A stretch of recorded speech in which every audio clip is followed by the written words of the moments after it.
Hello বন্ধুরা, আমি আবার একটা মিনি ব্লগ নিয়ে চলে এলাম। তোমরা সবাই কেমন আছো? আশা করি তোমরা সবাই ভালো আছো। আমি অনেক ভালো আছি। সেদিন দিনটা ছিল শনিবার, ডেট ছিল 24শে আগস্ট, আর সেদিনটা হচ্ছে আমার জন্মদিন ছিল। সেই উপলক্ষে মা এখানে চিকেন এনে ম্যাগনেটও করে নিয়েছে। তারপরে চিকেনের জন্য ডুমো করে আলু কেটে নিয়েছে, ফ্রায়েড রাইসের জন্য চাল ভিজিয়ে নিয়েছে, ফ্রায়েড রাইসের জন্য গাজর বিনস কেটে নিয়েছে। তারপরে এখানে মা টিফিনে করেছে লুচি, কুমড়ো আলুর তরকারি, এটাই করেছে। তারপরে আমি এখানে রেডি হয়ে গেছি বার্থডের ড্রেস পরে। তো এইটা হচ্ছে আমার গেঞ্জি আর হাফ প্যান্ট। তো আমি এগুলোই পরি, তোমরা তো জানোই। একটু টুকটাক করে সাজুগুজু করেছি, একটু লিপস্টিক, একটু কাজল করেছি। তারপরে একটু ছবি কালেক্ট করেছি ব্লগ, মানে বড় ব্লগের জন্য ক্লিপ তুলে মিনি ব্লগের জন্য ক্লিপ তুলছি।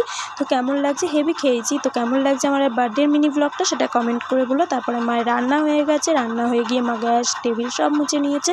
এখানে 7 রকম ভাজা কমপ্লিট, চিকেন করা কমপ্লিট, ফ্রায়েড রাইস হয়ে গেছে, চাটনি হয়ে গেছে, পায়েস হয়ে গেছে, পাঁপড় হয়ে গেছে, সব কিছু কমপ্লিট। তারপরে মা এখানে দুপুরবেলা আমাকে খেতেও দিয়ে দিয়েছে সাজিয়ে। যদি আমার আজকের এই বার্থডের মিনি ব্লগটা ভালো লাগে, একটা লাইক করে দিও, কমেন্ট করে দিও। এখনও যারা চ্যানেলটা সাবস্ক্রাইব করোনি, খুব তাড়াতাড়ি সাবস্ক্রাইব করো। Tata, bye bye.